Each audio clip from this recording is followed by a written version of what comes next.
Hello, and welcome back to another edition of Blue Splits, a solo edition of Blue Splits. Nani cannot do the late night times, but obviously you guys know my schedule with the kid, with all the extra stuff, with the film reviews, multiple film reviews, Jake's show, all that stuff I've been doing. Live streams are going to be late, so appreciate you guys jumping on. I know the Jets playing what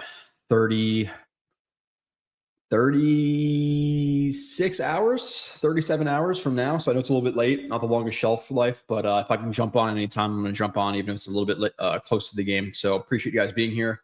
Welcome back to the people who've been here, and welcome to the people who are new here. If you are new here, let me know. I'd like to know. No specific reason other than my genuine curiosity. If you found me on Twitter, if you found me on Jake's show and you followed me over here, I'll go over a lot of the game, obviously, and talk about the game and maybe a little bit about the Cowboys upcoming game as well.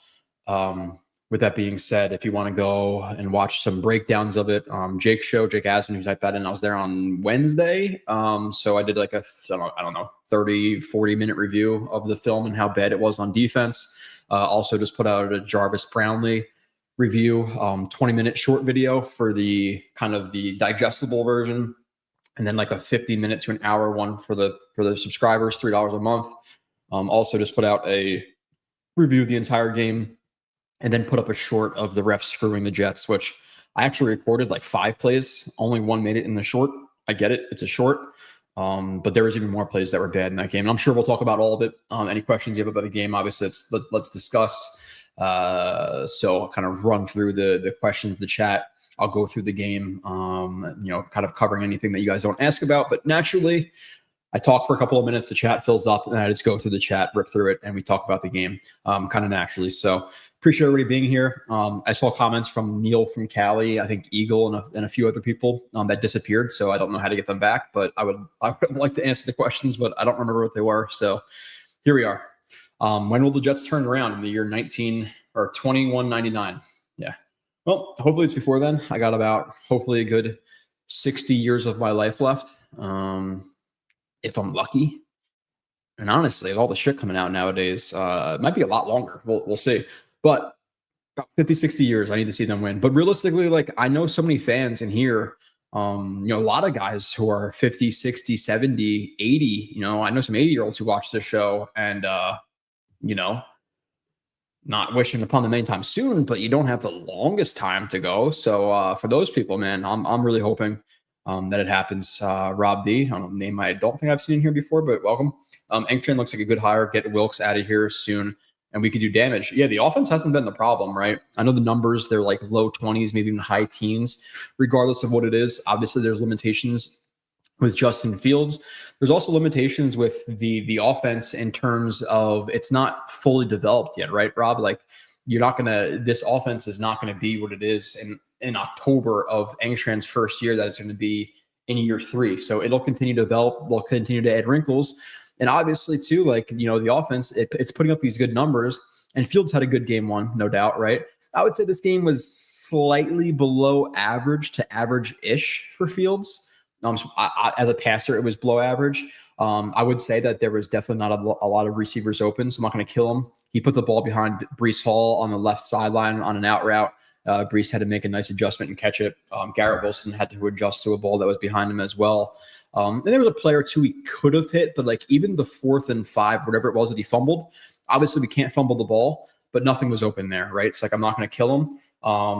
But you look back at Tyrod with the Bucs game, and how much does that hurt Engstrom's like numbers and all these analytics and shit out there. If Tyrod would have hit all the open receivers, the offense is probably an average-ish ranked offense, and that's with limitations at quarterback, receiver 2, tight end depth. So I've been impressed with Engstrom. Has everything been perfect? No. The 4th and 1 call last week, didn't love it. And there's some things I would like to see him do a little bit more, this week and in past weeks when you're getting blitzed consistently. I would like to see a little bit more screens. I would like to see a little bit more read option with Fields. There wasn't a ton of it this week. There's maybe only like a player, or maybe 3. There's a really nice one. It was a counter tray or QB bash where they had an attachment on the right side where if the DN crashed, would have handed it off to Brees Hall, and I think Garrett Wilson crack blocked, and somebody else was leading. It was a nice play. Justin Fields actually didn't follow it very well and could have got some more yards, but overall, he's been good. There's a few hiccups in there. Like I said, 4th and 1.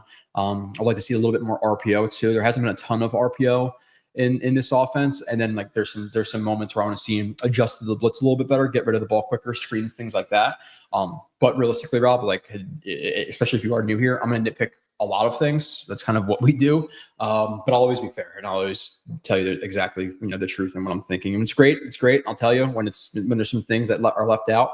I'll tell you as well. But it's a thing where I think Tanner Antrim has been like a solid B+, and I'll take that for a rookie OC. Like that's it. It should only increase, him into like an A offensive coordinator. Hopefully, we'll see what they do at quarterback and stuff next year. There's been a lot of talk about the quarterbacks, and realistically, does anybody think Justin Fields is going to be the Jets' long-term option? No. He may be here next year and even start initially just because of the rookie quarterback coming in or whatever they decide to do. And I've heard some talk on Twitter this week, or I've seen some Twitter talk this week, and it's been, oh, well, let's wait, which I get. You want to build up your roster. The problem with waiting is, one, who knows who's coming up the next year, right? And we all know it, Rob. Every year it's, the next year's quarterback class, This class, specifically this class, it was, well, there's a Lar. Oh my God, there's Manning. Oh, there's this guy, there's this guy. And now it seems like it's Mendoza and Sellers from South Carolina at the top, and maybe another guy may rise, but it went from 5 to 2 very, very, very quickly. So one, you don't know what the next year guarantees. And two, hopefully the Jets, obviously, they improve, right? They got $80 million, I believe, in cap space next offseason. You improve. Aaron Glenn improves, hopefully, right? We'll probably talk about that.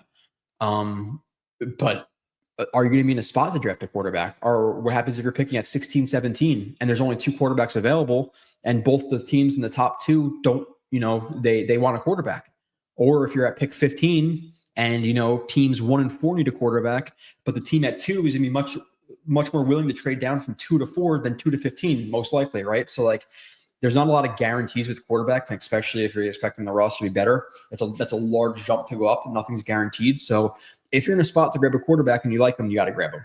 I don't like pushing things off because there's a lot of variables. Guys going back to school, guys sucking, you not being in a spot to draft them. So kicking the can down the road sounds nice, but if you like a guy, you like a guy, Offense committed 9 flags. And you said some of them are BS. Yeah. 2 flags on offense were specifically BS, but out of those 9 flags, which was I think it was the second most amount the Jets have had on offense in 25 years. Yeah, second most on offense in 25 years. And my problem is, like, I'm okay with the Garrett Wilson one was bullshit. Now, let's break it down a little bit. And I'm not go watch the short on YouTube if you really want to get into it. What did he push off? And again, I'm speaking in like kind of simple terms or whatever, but did he push off? Yes. So by the letter of the law, is it a push off? Is it a penalty? Yes. Okay. Calm down. Let me finish. You cannot call that on Garrett Wilson, but then not call it on Ibuka last week, who extended on Sauce and caught it with one hand. Great catch. You cannot call that on Garrett Wilson and then not call it on Mike Evans, who had full extension for much longer. And then all you have is Sauce, who's trying to defeat the elbow. He's trying to knock and you want to defeat the elbow because it's like your natural pivot point. So to defeat the elbow, chop that down, and it closes ground on him. They call Sauce on 3rd and 29. You have George Pickens, who does it consistently. You have the highlight on Twitter, if you saw it, of Devontae Adams pushing off in the end zone. So is it technically a push off and should be a penalty? Sure, fine, if that's what we're going to say. But then you can't not call it on Pickens. You can't not call it on Devontae Adams. You can't not call it on Ibuka. You can't not call it on Mike Evans. My biggest problem is the inconsistency from just game to game, and sometimes even more specifically from good team to bad team or superstar to non-superstars. The bad teams do not get as much calls. I think I saw something on Twitter. Maybe Zach Rosenblatt did something where it was a study of like the Jets have I believe it was in like the last 20 years or 10. I think it was the last 10 years. They have the second least amount of opponent penalties and the second most penalties called against them in the last 10 years. And some of it is obviously the undisciplined nature, right? We can't just we can't just say everything's the ref, no doubt, right? 6 pre-snap penalties is a joke. Again, I'm okay with the Garrett Wilson one, like not okay with them calling it, but push off, okay, during the play. The John Simpson one, 100% bullshit. You have him basically already jumping to bury the guy, which you want to finish a block, right? You have the D tackle who jumps. He punishes a jumper. He stays connected to the chest, drives him into the turf. The guy's on the ground, and as an offensive lineman, you want to, excuse my French here, you want to fucking punish them. You want to jump onto their chest and make them be like, shit, I'm not jumping again. It's literally a phrase. Everybody calls it punishing the jumper. They punish Simpson for punishing the jumper. Unnecessary roughness. The whistle was not even called on that one. That one was horseshit. But the 6 pre-snap penalties were complete horseshit. What was the other penalty on offense that wasn't pre-snap? I know 6 were pre-snap. I'm trying to think of the other one that was not pre-snap. I can't think of it. But 2 of them were complete horseshit. Complete horseshit. And again, go watch the short. I show you the full length extension from Mike Evans. I did it for Buka too. There's so many push-offs. George Pickens is a push-off merchant. That's how he wins. Guys take advantage of it. It's ass. It really is.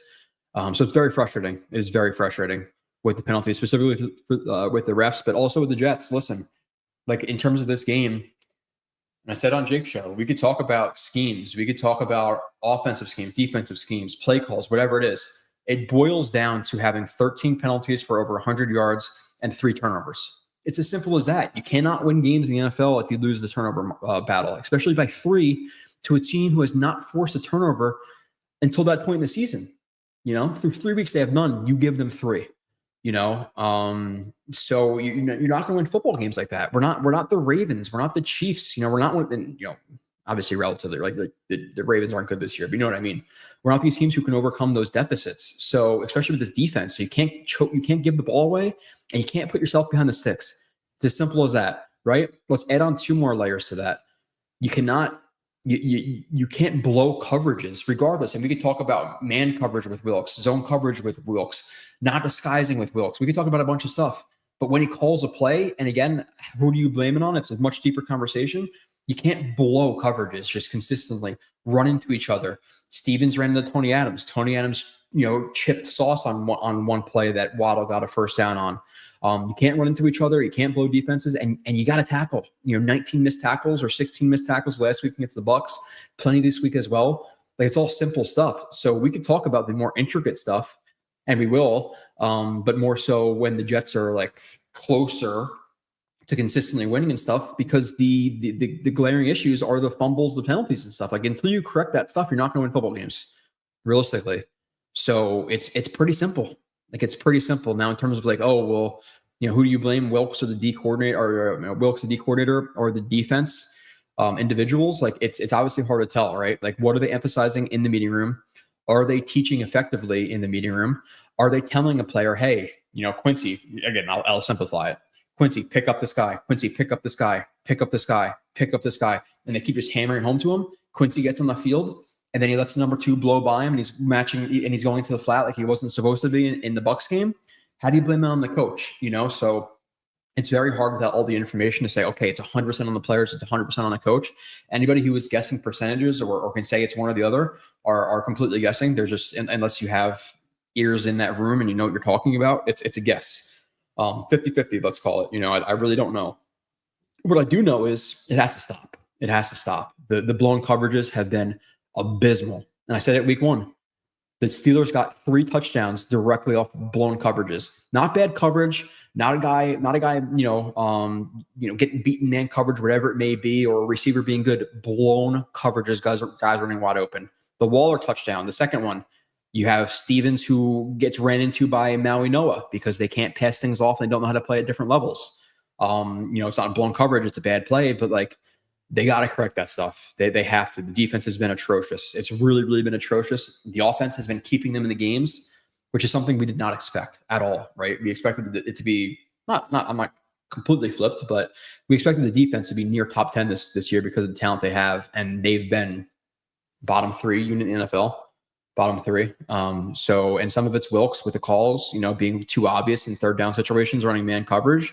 Some of it's been Obviously the players as well. It's a shit sandwich right now on defense. It really is. The offense, again, little things you could be in a tizzy about, but really it's the defense. The defense is losing them games consistently, and obviously, hey, 3 turnovers, which is obvious, but those are like those happen. Those can happen, but blown defenses cannot happen. 4 games in, I like his play design. He's been doing good. He's been fun. Hire Rex Ryan. I'm going to say no to that. Like, yeah, it'd be fun, sure, but he's been out of the NFL for about 10 years. I'm sure the NFL has passed him by, and really, like, whether it be a rah guy, and I think Nania made this point on his podcast this week. Which, if he listens to this, I have one issue with his podcast. He was talking about guys being motivators to high school players and stuff, and he's like, something about football players and calculus, and I was like, there's not a lot of football players who take calculus, my guy, but but nonetheless, he's kind of mentioning like that, the rah guys and stuff like that. Yeah, that might make an impact in Pee Wee football, high school, which I actually agree with. In the NFL, like, I don't give a shit if you're a guy who's a rah guy. I don't care if you're a disciplinarian. I don't care if you're a player's coach. I don't care if you're more stoic on the sideline. I don't care if you're more energetic on the sideline. None of that shit really matters, because we've seen guys on polar opposite sides win. We've seen the Bill Belichick's completely stoic versus the guys like Pete Carroll who are more player friendly and stuff. They both won. Obviously, Bill Belichick more so. So, like, I think people look into that shit too much. It's really about being good schematically. Deception on defense, calling good defenses, calling good offenses, building off of deception, building off of your bread and butter plays. Like, it's schematics. It's schematics and being able to teach these guys that. So I think people look into way too much into, oh my God, he's dancing. Oh my God, he's yelling at a guy. Oh my God, he's rah. Oh my God, he's a player friendly. Oh, he's stoic. Who gives a shit? Like, just scheme well and teach your guys well. Liam Cohen, and I haven't watched the Jaguars games directly, so I can't like say why they're winning or what's been happening. I can't even name who they necessarily played. I know they're 3-1, and we're all making fun of him for his Duval. Like, everybody's making fun of him for he's fucking 3-1. I'm sure the players are happy there. Like, who gives a shit if he's a nerd and he's an awkward guy? If you win, you win, right? Like, so stop looking into the stupid shit that doesn't matter. That's kind of what I think. So Rex Ryan, yeah, and my point is Rex Ryan, rah guy, doesn't mean shit. These guys are getting paid millions and millions of dollars a year to run to the football. May a coach get a guy to run 1% harder? Sure, maybe 1%. Doesn't matter. It does not matter. Win, and these guys will be motivated. All that shit does not matter. So absolutely no to Rex. That's kind of my point there. Great stuff, Joe. Thank you. Oh, what's up, Scott? I don't know if I've seen you in here either, but I appreciate you. Yeah, all the reviews are coming out this week. Again, the defensive one was kind of on Jake's show. The short about the penalty, the full game review, which is like an hour long if you want to watch that. I know it's a little bit late. Jets playing 36 hours from now. I'll be at the game like a complete asshole. But yeah. So Neil from Cali, it's good to see you. You are busy but grateful. You're still making time for us. Looking for your insights tonight. Yeah, Neil, I don't know if I've seen you in here before. Maybe I have, but nonetheless, I appreciate you being in here. If you're new, welcome. But yeah, no, again, throw some questions in there. We could talk. I got until probably a little 11:30, maybe a little bit after. We'll see how the chat's flowing. But yeah. So yeah, I appreciate you guys for sure. And again, I know it's late, but I have not a rotating schedule, but my schedule is never the same. I don't work Monday through Friday. Again, I'm getting a little bit into life stuff here. Who cares? It's whatever. But my schedule is basically 5-2, 5-3. So like, let's say I work Monday through Friday. One week I'll have off Saturday, Sunday. The next week, then I'll work Monday through Friday, and then I'll have off Saturday, Sunday, Monday, and then next week is Tuesday through Saturday, and then Tuesday through Saturday. So like, it always rotates kind of a day up every other week. So like, my times are wacky, and I'm just busy as shit. So like, the stuff coming out at weird times and stuff, I apologize, but this is not my full-time job, even though at times it's like my second full-time job. Imagine Brownlee gets the first turnover this week. Let's here from a Brownlee shout out. I'll put some Brownlee highlights up for my review. I like Brownlee. There are shortcomings, a little bit overzealous at the line. Sometimes gets a little bit hoppy. Penalties, no doubt about it. He grabs too much. He is stupidly aggressive in the run game though, and in the screen game, and it's something the Jets are desperately lacking. So I very much so like the Brownlee pickup, no doubt. So just watch the plays if you want. No, I don't I don't know what that banner, that edge thing is. Okay, sweet. So design isn't working. Killing it, bro. Did we overvalue some of our defenders? Johnny boy. Appreciate that, dude. Did we overvalue some of them? Like specifically Jets fans or the Jets? I would say the one easy one is Sherwood. I think Sherwood went from underrated to overrated relatively quickly. His first year where he came in, like the last 3 games of the year or whatever it was, it's like, oh shit, he's actually playing pretty damn well. And then when he actually played like full time for the Jets, I thought he was decent to solid. Did I think he was worth $15 million? I'm not sure if that's the highest paid linebacker in the league, but it's definitely, if not the highest, close to it. I don't think it's the highest. It's close to the highest or in that range. Did I think he deserved that? No. I think they were paying him for what they think he could be. He's good in the run game for the most part. Like he over pursues sometimes, and sometimes he gets lost in traffic and stuff like that. But in coverage, he's never really had it. Like I've not watched him in coverage. I'm like, oh damn, that's a really good play in coverage. So I think he's a limited player. But trust the Jets a little bit. Hey, he's going to fit in our scheme. We trust him to do whatever we're going to be asking him to be doing, and it hasn't worked out so far. So I think that's the number one. Past that, Sauce, he's this game he got beat for a touchdown. My problem with Sauce is, one, his punches need to be more straight and not rounded. He tends to, instead of, like a boxer, well, not like a boxer because you can throw hooks too, but like, it's more effective. Just like straight line, getting like your body under, or getting your punch like under your frame. When you start to punch out wide, it's not as effective and you get called for holds. And then also his feet, his feet he needs to be more attached to the ground, more confident in his feet. He's been playing a little bit lazily with his feet for the last 2 years, playing high, jump splitting, things like that, putting himself out of position.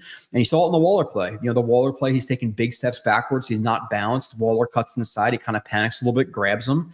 And then, he lets up a touchdown. Great pass by Tua, but Sauce has been, I'm not going to say terribly bad. The first game was pretty good, right? First game was good. Second, third, fourth game were meh. This last game he let up a touchdown. Past that, he was good the entire game. I don't think he got targeted, I think, one more time, and he got picked by Tony Adams on that one. So I'm not going to kill him for it. But with that being said, you're talking about a SoundCloud rapper who retired in 2023. You can't get beat for a touchdown by him. You're getting paid $30 million a year realistically. So Sauce has been disappointing. I'm not out on him yet. It's 4 games, and he actually made a few plays in the run game this game as well. Go back and watch the full review, as I said. But he set the edge and actually kind of rocked a receiver in one play, which was nice to see from him. But overall, a little bit disappointing. But I'm trying to think like who else has Jets fans overrated. The one guy I could say who's overrated, and if you've been here for a while, and I know Eagle's been here. Eagle's here all the time, and every week now it's when's the live stream. So Eagle, I appreciate you. Which I haven't got a weight loss journey update from you in a while, Eagle. But nonetheless, Eagle knows I said from the jump that Cisco is overrated by fans, and you're seeing why now. So yeah, he's overrated. Quincy's always been probably a little bit overrated by fans because he's not good in coverage and he's just so volatile. Where like he pops on film sometimes, but then you don't really notice the bad plays because there's so much shit going on the screen or when you're at the game at once that people just don't really notice it. But you notice it when you actually watch him. So yeah, there's definitely a few guys who have been overrated by fans.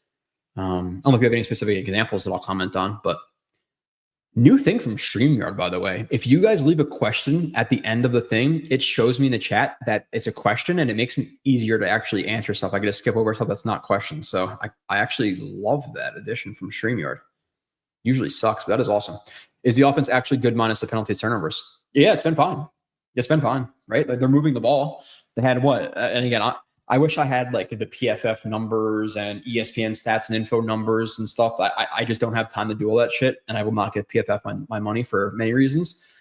But I think they had about 400 yards of offense. That's pretty good. Give me 400 yards of offense every game. Look at the first game too. They put up plenty of offensive numbers. Now, the thing I'll counter that with, just being kind of realistic here, the Bucs game. The offense was kind of shitty, and specifically more so because of Tyrod and lack of being able to pick up blitzes and stuff. And then they took the foot off the gas. This game, they had what? There was it 3 points at half, 3 points into the third quarter, right? So like they're taking advantage, and their offensive numbers are inflated a little bit by playing and getting some garbage time touches. I think the offense, I wouldn't say good. I would say the offense has been decent minus the penalties and turnovers, and then the penalties and turnovers are making it below decent, below average. I guess that's how I'd answer that. But yeah, I think they've been decent. And you're talking about with let's be real, a quarterback who is, I don't know. There's some games where obviously he's good, but overall you have to take in the full picture. He's a bottom 10 quarterback in the league. Sometimes worse than that, sometimes a little bit better. And then Tyrod played like garbage in his first game. So yeah, I would say they're decent. But I saw somebody said on Twitter, was it Tanner Ancient who said that actually? It's like, oh well, if we just eliminate the penalties and turnovers, we'll be good offense. It's like, okay, but turnovers is a huge part of the game. It's not like people can just be like, oh, you know what? Shit. Let's just eliminate those turnovers, because then everybody would do that. Like turnovers aren't just a thing you can eliminate. Pre-snap penalties and shit, you can eliminate.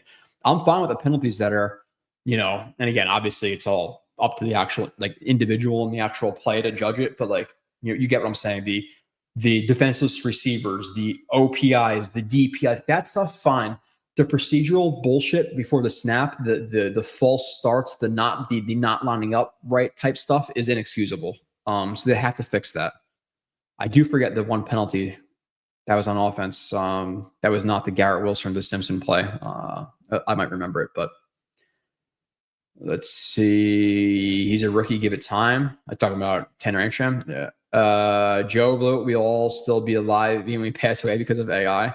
Well, dude, like they're genetically engineering people like babies and shit now. Like you could pick your gender if you do like IVF and stuff. And like, I think everybody's just gonna be able to like at a certain point be like, hey, I'm gonna walk into the doctor's office, pay $20,000, and I'm gonna be able to look like, I don't know, Brad Pitt or something. Like it's happening. It's gonna happen. By the time I'm dead, I'm not sure, but it's happening. There's no doubt with all the shit that's going on now. Genetic engineering. Neil from Cali, how is left tackle Olu playing so far? Do you feel good about him as a long-term left tackle? Yeah. So the thing I'll say about Olu and with him, it's both Fields and in Tyrod's one game, they're getting rid of the ball in like an average of like 3.5 plus seconds in the NFL, which is extremely, extremely long in the NFL. So yeah, did Olu struggle in the Bucs game? No doubt about it. Holding, and I think he let up a sack maybe. But you have to realize, I think he had 6 starts at left tackle last year. So he's still kind of like, however you determine, he's a quasi in his rookie year, at least in terms of games played. So he's still a young player. He's a young player. I think he's been decent. I think the numbers, because of how long the quarterbacks are holding the ball, make him look worse. In general, do I think that fans overrated his rookie year a little bit? Yes, I do. I think people thought he was very good. I thought he was okay in his rookie year, which, being transparent, being okay overall as a left tackle in your rookie year is very good. Like being just a decent starter in your rookie year for any position is fine. Like obviously we want more than that, but it was a fine rookie year. The thing with Olu is he needs to change his punch. His punch is the same thing every single time. Mostly he'll change it up a little bit in terms of like 45-degree set, vertical set, jump sets. He'll do some circle punches. He'll fake some punches, but every single punch is right hand underneath into like the hip or the rib and left hand over the top. And if you could time it, you could bull rush him, and or if you can chop that outside hand, you could beat him out. You can beat him outside. He just does the same thing too often. So I want to see him change up his sets. His anchor looks stronger than it did last year, no doubt. So the added weight definitely translated. So I think he's been decent, and I think that's fine. I feel good about him as a long-term left tackle. I feel good about him. I feel good about Tippmann. I feel good about Membu. And Simpson, I think, is a solid guard, a decent to solid guard. So if you can lock him up for a few years, great. And then you find a center this year, free agency, the draft. Unless it's a thing where, hey, ABT is like shit. Obviously, a bunch of injuries. I'll take a much lesser contract than I was expecting, because I think pre-injury we're thinking, hey, 18, 19, $20 million for this guy. You have 3 season-ending injuries in 5 years now. Get him for $8 million, $9 million. Like it's I don't know exactly what the number would be, but do you take him for that number? The only problem with that is then you'd have to move Tippmann back, and I'd probably just move on. Honestly, I don't want to move Tippmann back into center. I think he's been better at right guard. Find a center. I don't know if I just unless Simpson leaves and ABT. I don't know. But yeah, find a center. I feel good about 4/5 our offensive line. Alan Dodes, evening. What is up? I don't know if I've ever seen you in here either, at least not in a while. Why did 18 fair catch his own 2? I think it was actually the 3, technically. Why? Because he was not paying attention, mental lapse, and he's an idiot. Like, realistically, I'm sorry. And I'm not even trying to, like, I know I throw out like Pee Wee football, elementary school football type shit all the time, but like, legitimately, yeah, probably Pee Wee, middle school, at least early high school. You learn 10-yard line, you let that ball bounce over your head. Now, circumstantial stuff like, hey, let me take this off. I forgot. Circumstantial stuff. If it's a thing where it's like, hey, the punt block or the punt return team did a very good job of locking these guys up, and the ball's at the 8-yard line, and I see a lot of room to run. Okay, understandable. Or hey, late in the game, I gotta make a play here, something like that. Okay, understandable. Backing up to catch it at the 3 with gunners in your face is inexcusable. And like the thing is, he caught it and then like looked around. He almost like looked to the sideline, looked behind him, was like, oh shit, I'm here. Like, what are you doing, dude? And not only that, Eagle. Let me show you this play. I just gotta find. When did he fumble the ball? Was that that was the opening of the third quarter, right? So that should be like midway through my review. Let me show you this one too. If you didn't see this one. No, where is this damn play? At Fins, fumble, blocks. Oh yeah, Williams fumble. Watch this one. Not only does he fumble this ball, look at where he catches this. This ball, I'm not gonna say 100%. I am 95% certain that this ball is gonna bounce out of bounds. Look at the trajectory of the ball. It's a little bit hard to say, but like, look where he catches it. He almost runs out of bounds trying to field that. If he just let that go, he's out at the 40. So not only did he do that, not only did he fumble the ball, he saved the ball from going out of bounds and getting the 40 automatically. And then he fair catches at the 3-yard line. And then again, like we all have our gripes with Glenn and stuff and whatever. Like I understand giving him more time. The thing I expected is 1, to be competitive, not have our head on our asses. And 2, I expected discipline. At the minimum, I expected discipline. You have Clemens committing all these fouls and shit. He's still playing a ton of reps. You have Tony Adams with a piss poor tackle attempts on Devon A-Chain. He's in the game. He's playing 100% of the reps. You have Isaiah Williams, who has 2 of the worst plays you're going to see from a returner, a guy they specifically handpicked to come in after an iguana injury or whatever. And he does that, and then he's defending him on the podium. We're not gonna get rid of him because of it. Like, he's gonna learn from the mistakes and shit. It's like, dude, that's not a mistake that you learn from. That's a mistake that happened because of like a mental lapse. Like, it's inexcusable. He didn't learn this week that, you don't fair catch at the 3-yard line. Like, it's so at the minimum, I want to see accountability from Glenn. And I'm not saying to be too rah-rah and call guys out, but like, you got to say it. Like, hey, Williams can't field that ball at the 3. Like, it's inexcusable. So like, I want to see a little bit more accountability at the minimum from him. And the thing is, like, after he fumbles the ball and stuff, he's back out there for the next kick return. Adams, piss poor tackle attempt, he's back out there. Michael Clemens doing all this shit, he's back out there. So where's the accountability we were promised? Like, I'm not asking for a lot. We expected 6-7 wins this year, but I don't want to see a team who's highly penalized, can't tackle, blowing defenses. If we're losing because, hey, this team is better than us, fine. But the undisciplined nature and the not holding guys accountable is the things that's making me like, oh shit, like, is this going to work out? And I'm not saying to fire him after a year or anything like that yet, but what are we seeing that's at the light at the end of the tunnel right now? Like, he's not even promising us what he said he was going to do. Again, at the NFL Combine, he's saying, yeah, we're gonna win now, which I understand. You're not gonna say, yeah, we're rebuilding, we're gonna lose now, because look at who they spent the money on. I think I just saw on Twitter they have 30 expiring contracts. Like, they knew this was more of an assessment year, so they weren't going for it all, undoubtedly. But you can't pivot from, hey, we're gonna win now, to, big ships turn slow. So he's changed his tune very, very quickly, and that's something that concerns me a little bit. So. Do you feel good about the possibility of a breakout offensive game? Well, they had a breakout offensive game the first game of the season. The thing that I do want to highlight is, and it's probably the reason that the Jets are only a 2.5 point favorite. I screenshot on my phone, as you can see. I'm looking at my phone. A Cowboys beat reporter, whoever he is, he said like how bad the Cowboys are right now in terms of down on their injury luck. So hold on. Sorry if I have a video of my kid starts playing. Where is a screenshot? Oh, yeah, something about defense too. Zach Rosenblatt, 0 takeaways, only team in the NFL with 0. 6 total sacks through 4 weeks. 4 of them came in week 1. 27 points allowed in 3 of 4 games, 22 in the other. And the Bills could have scored 50 on us. They really could have. 30th in defensive EPA per dropback, and almost 55% of the opponent's drives end in a field goal or a touchdown. So that's a brutal number. And then in terms of Marcus Mosher on Twitter.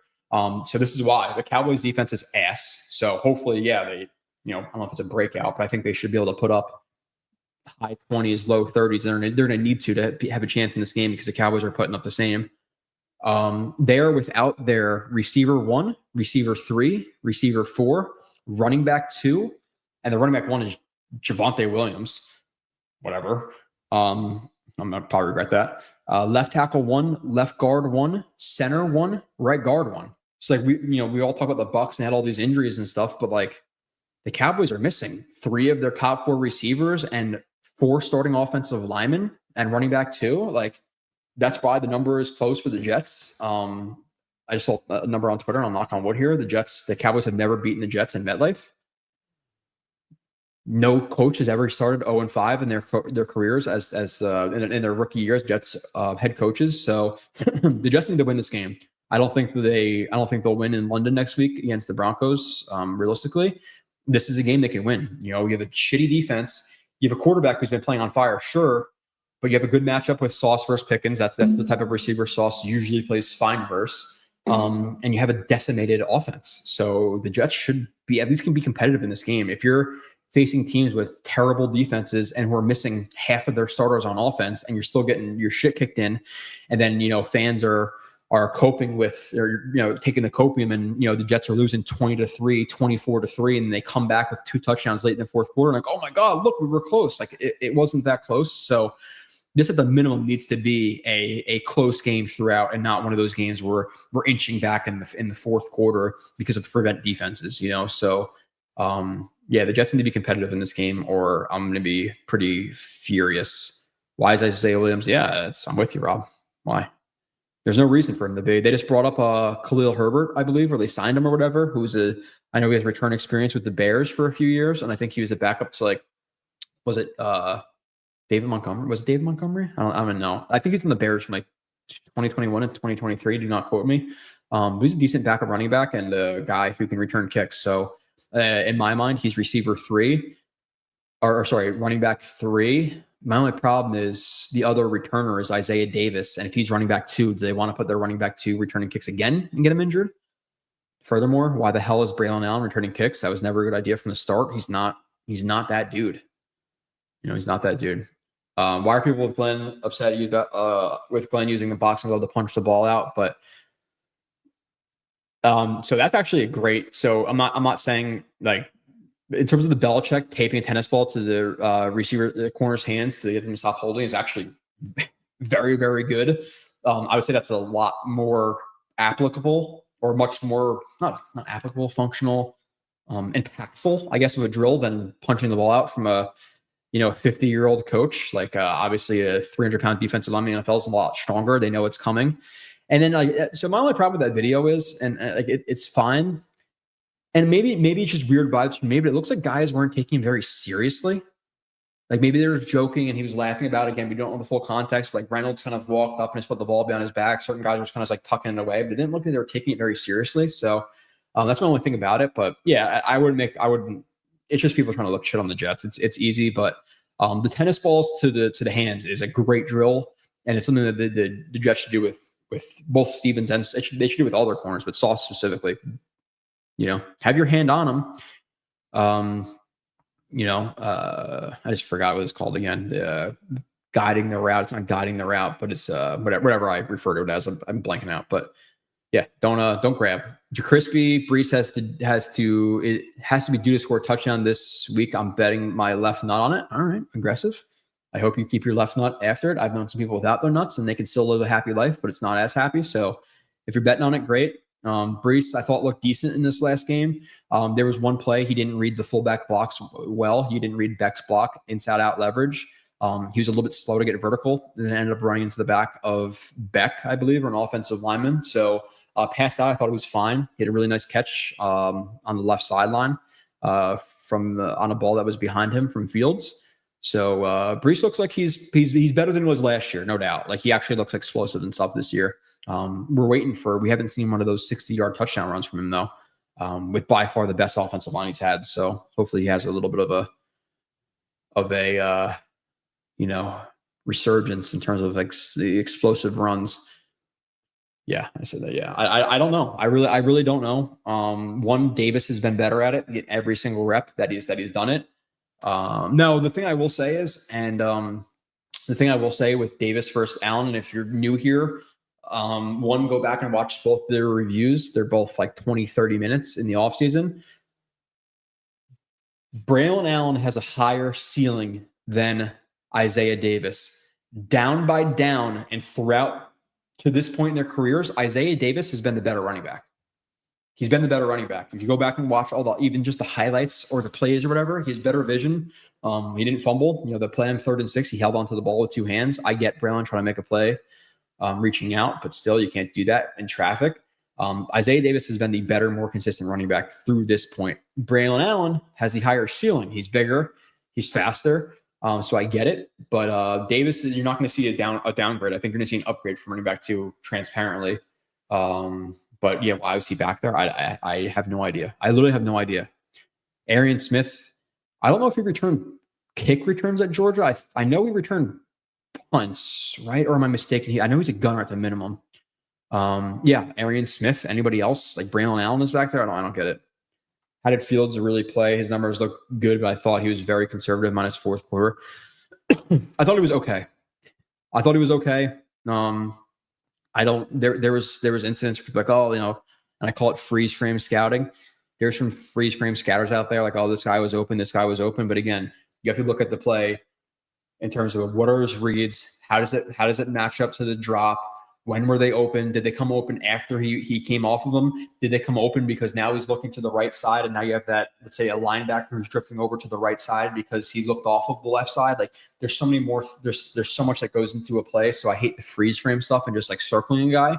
Like you'll literally see plays on Twitter where it'll be like a guy circled and Fields' eyes all the way over here. It's like, why didn't he hit him? It's like because he was going through his 1st, 2nd, and 3rd read on the other side. What are we talking about? So with that being said, I don't think there was a ton open from this game. There wasn't a lot of plays where I'm like, oh my God, he needs to hit that guy. I really don't.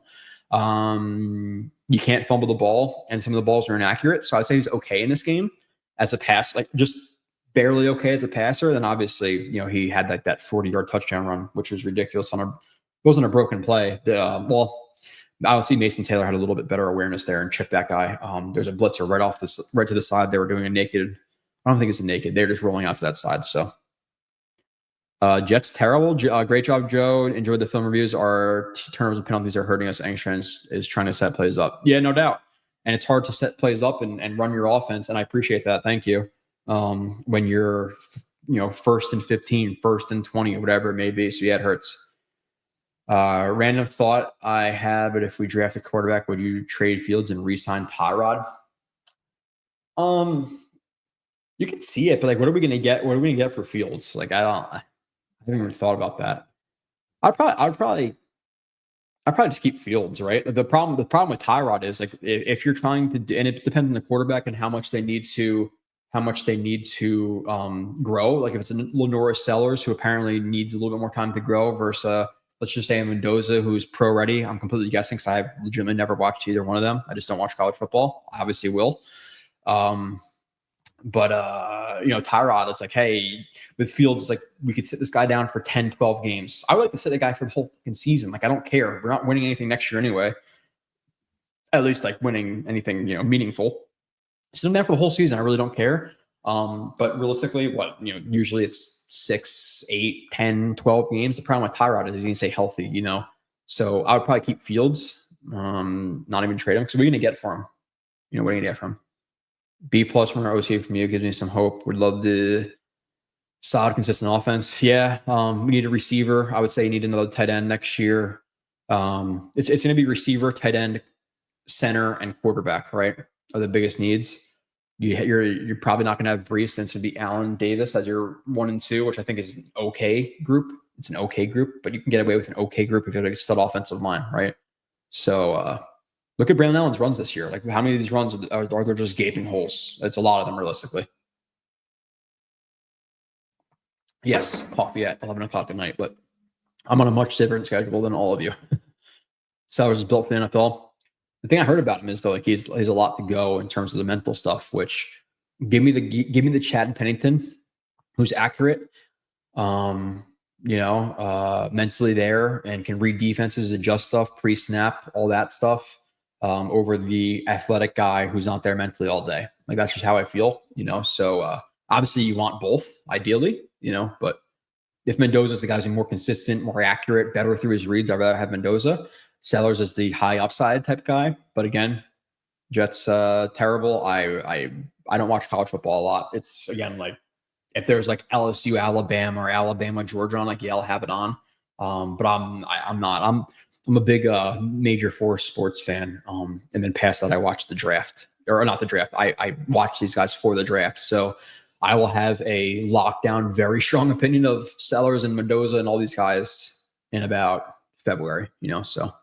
Maybe sooner, hopefully not sooner. I do not like watching draft stuff early, but edge and safety, yeah, edge and safety, no doubt, are the biggest needs on defense. And then it might be, you might have a linebacker that you need as well.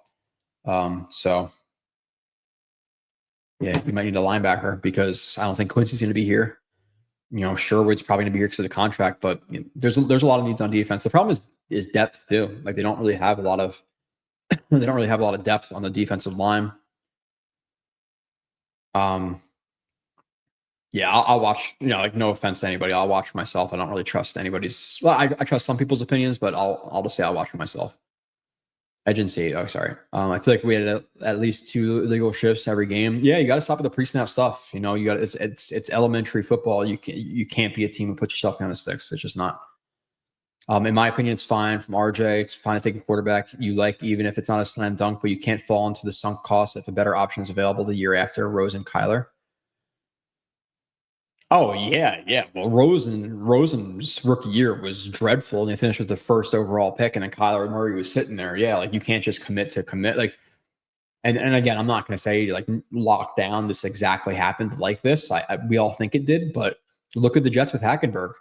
Drafted Hackett, and like, dude, I'm telling you, like, I hate going to practices, but at that point, I was with Jet Nation. I was going to practices and covering practices for them, and I would watch Hackenberg warming up, and he was bouncing passes from 10, 15 yards, standstill, like me to you, 10 yards away, throwing the ball, and he was missing at times. I'm like, bro, what? Like, and I use this reference too much, but like 15 beers deep in a parking lot, I'm hitting a 10-yard pass 99 times out of 100, maybe 100 times out of 100. So I was watching, I'm like, what is going on with this guy? And then, the next year you have Deshaun Watson and Patrick Mahomes, and we take Jamal Adams, so I think they were kind of like, oh, well, we drafted Hackenberg in the second round. We can't give up on him too early. And he looked like balls his rookie year. He didn't even, is he the only quarterback in the second round or earlier who's never played an NFL snap?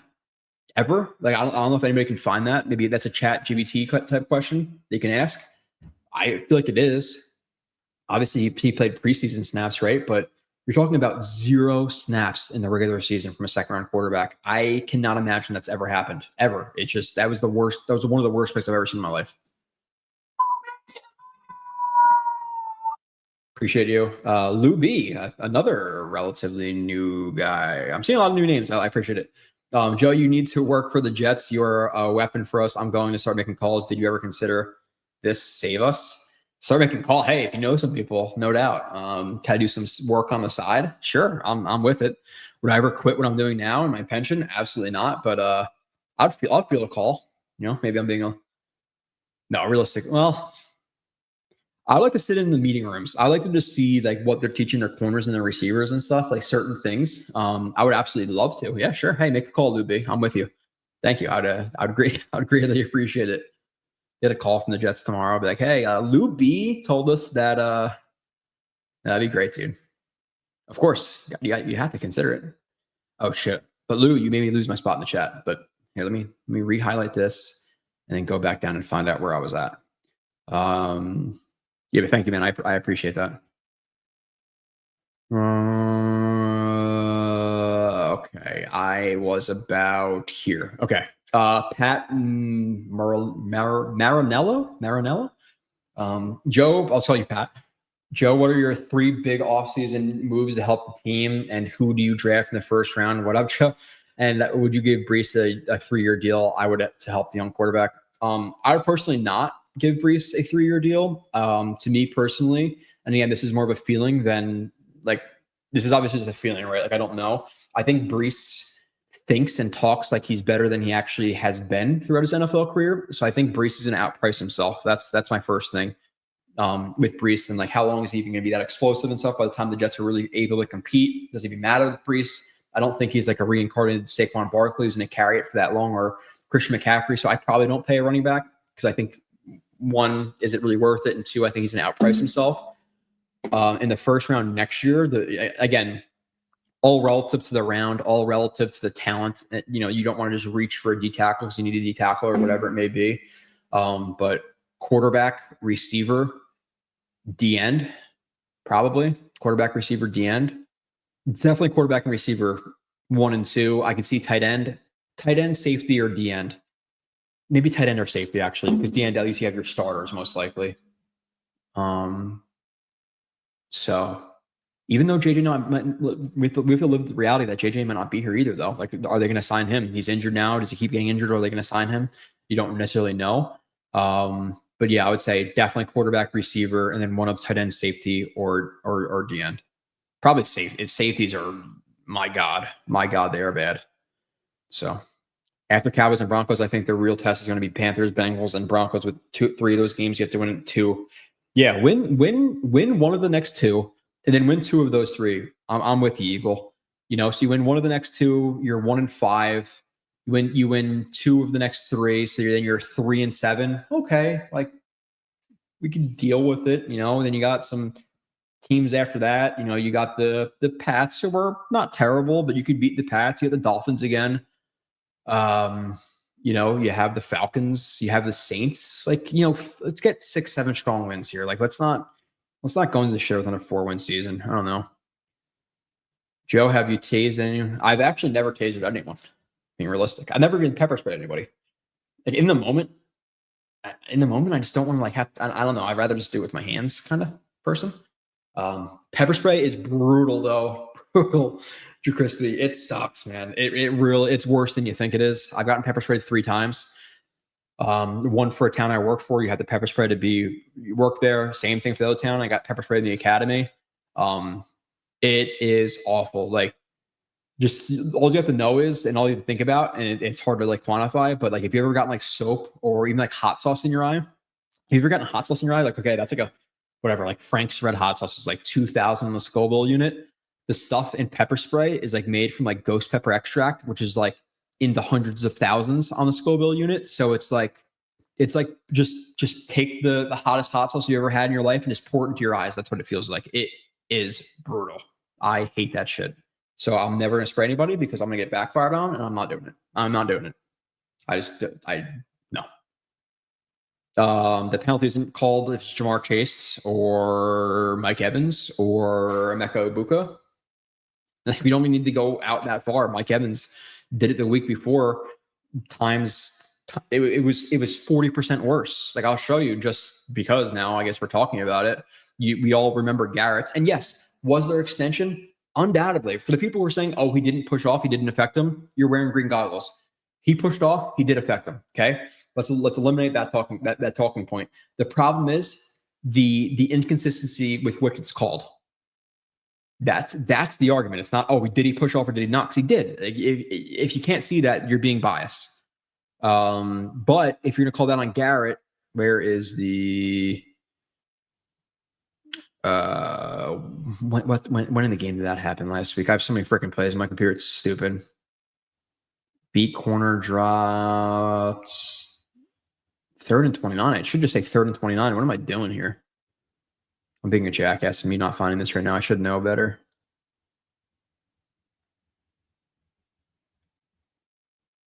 Yeah, I don't even know when I'm bringing it up now because I'm not going to look like a complete asshole and just not even find it. I gotta find it. I'll have to just go through all my plays. Beat one-handed. Was it after the one-handed catch or before it? Beat corner. Oh, okay. Yeah, it was early on in the game. Okay. So let's just go to the end. Let me freeze frame it a little bit.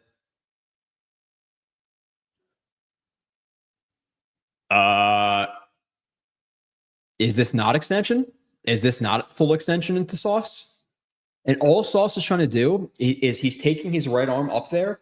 And again, you have the full extension. He's trying to just hit that elbow because again, your elbow, you know, if you hit the wrist, if you hit the bicep, it's not as strong. But if you hit the elbow, it's your natural, like it bends naturally, obviously. It's all Sauce is trying to do because he has full extension into him on 3rd and 29 on a ball that's uncatchable. And Sauce is again just trying to defeat him, stiff arming him, and Sauce gets called for it, not Evans. But then they call it on Garrett.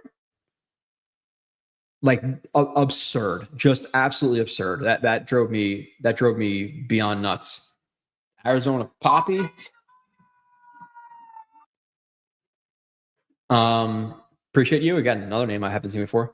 Sherwood and Cisco have been getting cooked weekly. Then Clemens and Sauce giving the opponents more yards than their offense. Not saying the season's over, but I'm over it at this point. I've been over the Jets for 10 years now. Realistically, probably like what? I think the point where like it really almost like broke me, and I'll be real here. Like early on, Gase. I think second year of Gase, I was like, yeah, I'm done. Like I'm just gonna hang it up. I think I was actually off like Twitter and doing shows for like 3-4 months, and that's when JetX started, and they're like, hey, jump on. I was like, yeah, screw it. Like I love doing this stuff, so I did take like a 4-month hiatus though, because I was done with it. You know, because like after all the years of the end of Rex and the disappointing there and missing the playoffs in 2015 to then, you know, Bulls and you hire Adam Gase, like what are we doing here? So at that point I was like, oh my God. And it's only been 4 or 5 years since then. So yeah, I've been over it for a little bit, but yeah, like I'm concerned about Sherwood. I am. I think he was overpaid, and I don't know if he's ever going to live with that contract. Cisco, he was overpaid from the jump, but he's not going to be here next year. He's just not a great player. Clemens should not be here next year. Sauce is obviously going to be here for the long haul. Sauce just has to be more consistent with his feet, not hugging guys. You know, easier said than done, but yeah. Clemens and giving the opponents like Sauce, like I think people think he was really, really bad last game. It was the one play for a touchdown, which it's a touchdown, but it's not like he was getting cooked. Like the Bucs game, he was not good. The Bucs game, he was not good. He got beat 2 more times by Mike Evans, where the ball was just dropped by Evans. So that was a game that was just straight up bad for him. But this last game, like he gave up a touchdown. He got pushed off by Darren Waller. Again, another push off that was not called. Lazy technique, lazy footwork by him. But I don't think he was like terrible. I didn't watch in this game like, oh my God, he's terrible. And the one hold he got was bullshit too, because you have you have I think it was Waddle. You have Waddle who pushes off and Sauce tries to grab him to kind of negate the push off, and he gets called for a holding there. So like he could have done a better job. Not guiding the route. I'm forgetting terminology because like my sleep schedule is so wacky, but like instead of like grabbing, just to kind of you get your hand onto the hip or to the ribs, and then you kind of just you push them to where you want them to go. You don't grab, you push them. And in that instance, you're pushing them to where they don't want to go, or even where they do want to go, but you're putting them off their stem. But then you can also, when you have your hand on them, you can feel them breaking down. You can feel the cuts. So he needs to do that more instead of getting the hands high and wrapping. And then again, his feet need to be more consistent, lower in his base, smaller steps instead of taking large wonky steps. Like he's already a big guy who's gonna have trouble with that off the jump. But once you start getting lazy feet too, it's not gonna work out well for you, you know. So let me see. Okay, I was here. Do you think there's a chance MC could be traded at the deadline? The only problem with him is though the contract, right? Like who's going to see what he's been doing this year and then say, yeah, give me that contract. So I don't think so. I think at that point I'd rather ride it out for the rest of the season and see if he can make the contract somewhat worth it. Because I'm not going to trade MC2 for a 7th round pick. I'm not even willing to give up on him yet. Realistically, like it's been a short amount of time. I think he's battling some injuries. Last game, he had one bad play, 3rd and 10. They ran a rub route with the number 1 receiver. MC2 was on the slot, the number 2, and they ran a rub. MC2 should have recognized it a little bit better, but he got rubbed and he got beat. So like he wasn't terrible last game. It was one play, one big play, but one play. So I'm not like out on MC2. I don't think you can beat out that early. I think when he comes back, you move Brownlee into like a hybrid, outside corner slot, star, safety type position. He can be used all over, but it's not like, hey, bench MC2 for us this season. Like I'm not there yet. Even week one, he had a bad play in the run game, right? Like 1 or 2 bad plays in the run game. But pass wasn't terrible. Like weeks 2 and 3 were very bad for MC2, but like I'm not getting him out. RJ Rucker, cheap shot, no call. Yeah, he was on the ground for a good second. They have a defensive lineman who jumps onto his back, and they don't call that. There's a blatant hold. If you watch the full review, there's a blatant hold on Harrison Phillips on a 21-yard run through I think it was the B gap, like basically behind the right tackle. That was not called. You had the Fields out of bounds one that was close. I'm not going to have green goggles. It was close because the defender tried to punch the ball out, and then like his body naturally took him down, and like he wrapped up Fields a little bit. Could have been to throw him to the ground. It could have been to just brace his fall a little bit. Again, the problem is they call that with Mahomes. They call that with Lamar Jackson. That's the problem. So like letter of law was a penalty, borderline. My problem is they call that for better quarterbacks, undoubtedly. So yeah, the refs suck. And again, I'm not one of those guys like, oh, the Jets, woe is me, whatever. Your refs, but this game was one of them. This was one of those games where, I would not say as bad, but it felt similar to the Chiefs game. I am an hour behind the comments. You guys are lighting up the comments. I don't know how many. There's not that many people in here, I don't think. Like the top number says 368. I know there's not 368 in here. 64 are watching. You guys have just loaded up comments. My God. Awesome. Start flying through some of them. I'm an hour behind. Holy shit. Love my Jets, so I'm okay with L's. Good to see you, Joe. Okay. I'm not necessarily okay with taking losses, but all right. That's you, not me. Seems like Will calls cover 1, no disguise every 3rd down. Yeah. Too much man coverage on 3rd down, no disguise. And that's the part of the problem with that 3rd and 10 with the Waddle rub route. They know that, hey, they know that it's a situation where the Jets like to run cover 1. What works first man defense? Rub routes, crossing routes. What do? Rub routes, crossing routes, pick routes. And it worked because they don't disguise their stuff, and they're too one, they don't disguise, and 2, they're too predictable, so again, like man versus zone, 1st and 2nd down, I don't give a shit. Like just don't blow your defense and you should be fine, but they need to be more multiple on 3rd down. And if they are going to play man coverage, disguise it, make it look like a zone at times. And you'll stop getting the rub routes and stuff, but the team also has to stop acting like it's the first time they've ever seen play action. That's no doubt. Charleston Jets Rube, definitely your first time in here. Welcome. 41 years of fandom. So are you 41 years old, or are you like 55 and you've been watching since you were 14? Because I could say 32 years of fandom, but I'll really say like I started watching the Jets when I was probably like 7 or 8. I would say I became like a diehard fan at like 15, 16. So yeah. But will it ever get better? Eventually, right? It turns around for everybody. We have the longest drought in all of sports. It turned around for the Cubs and all that stuff. Like it's going to happen eventually within the next 10 years, 20 years. I don't know, Charleston, but eventually, yeah, no doubt. Will I be alive for it? Will you be alive for it? I'm not sure, but eventually it'll happen.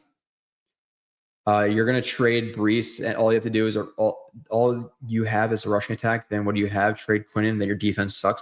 Yeah, I'm not trading Quinnen. I would trade Brees because So the thing with Brees versus Quinnen is obviously Quinnen's a much better player. Brees is not making the run game. The offensive line is. It's not like, oh my God, Brees. It's not like Brees in his rookie year with a shit offensive line and he was running the ball and having these big explosive plays. It was more so him in those early years. This year, like a lot of the holes are wide open by the offensive line. So I don't think you lose much without him. Like what did Braylon Allen have last game? Like, I don't know, 5-6 yards of carry or whatever he had before he got injured. So it's the offensive line. It's not Brees. It's not Allen, in my opinion. It's been them. So I would trade Brees. I'm okay with trading Brees. I'm not trading Quinnen. Quinnen has been very good. And people be like, oh, well, the sacks and the pressures, whatever else. When the ball is out in a quarter of a second because the defense blows coverages, you're not going to get sacks. Like Will McDonald had an underratedly good game this game, but nobody noticed because the ball was out so quick. He had a couple of spin moves. He forced the hold on like an inside rip, I believe, on 3rd and 10 or whatever that was. The ball was actually thrown to Tyreek Hill. Cisco drives down from a high cover 2 spot, and he could have picked the ball off, but he hesitates. So Will McDonald had an underratedly good game. But yeah, I'm not trading Q because Q could be a top 5 D tackle for the next 4 or 5 years, maybe even longer. And I want to win with Q so bad, dude. He deserves it so much. So Brees fine, Q no. Brees does not make the running game.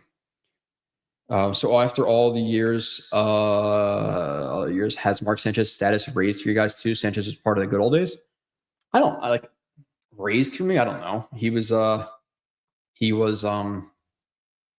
behind the number 1 rushing game in the NFL with like the number 1 defense in the NFL. So the team kind of carried him. Now I will give him credit in clutch situations in the playoffs. He was actually pretty good. Or more clutch situations, not the playoffs. Steelers game is not very good, but okay, let's see. Wilkes is garbage. There's a reason why I think like the last 5 or 6 years, Zane, he's been one and done with these teams. Like he's never been on a team for more than 2 years, and clearly there's a reason, right? So you're not great. Okay. Mental errors on defense means players are not taking their mental game home. They have something going on off the field, lack of focus. It could be that. It could be them teaching. There's a lot of factors to that. I can't just say, oh, they have something going on at home. All the defenders have something going on at home. Like what? Like their dog has cancer. Like what do you mean there? Winning out rest of the way. All right, dude. I think 51 Page. Do you drive by the J lot in that car? I think I saw that car like either last year, that truck or whatever that is. Either like week 1 or last year. Do you drive by Jay or do you park by Jay? Is that yours? I'm legitimately asking because I'm curious. If you're still here, I'm 50 minutes behind. I try to get to all the chats. 51. I'm just gonna keep scrolling through and try to find some stuff. Once in Vegas, like in some points it's ownership, but like I do think people rely on Woody Johnson and say, or not rely, but they blame him too much. I think it's too much blame. Like realistically, wasn't he the owner in the 2000s when we were making the playoffs like every other year or so? Wasn't he the owner when we won in 9 and 10? Now, is there incidences of him meddling? Yeah, Reddick last year, Devontae Adams, whatever else, no doubt about it. Tebow, 100%, but it's not like he's the Wilpons. Like he pours money into the team. He meddles late, but early on he lets guys do their thing. They've won with him. They've made the playoffs with him multiple times. So I do think he's part of the problem. Do I think he is the problem? Do I think it's impossible to win with him? I don't think that's true.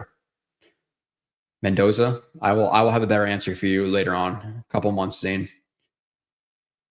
Yeah.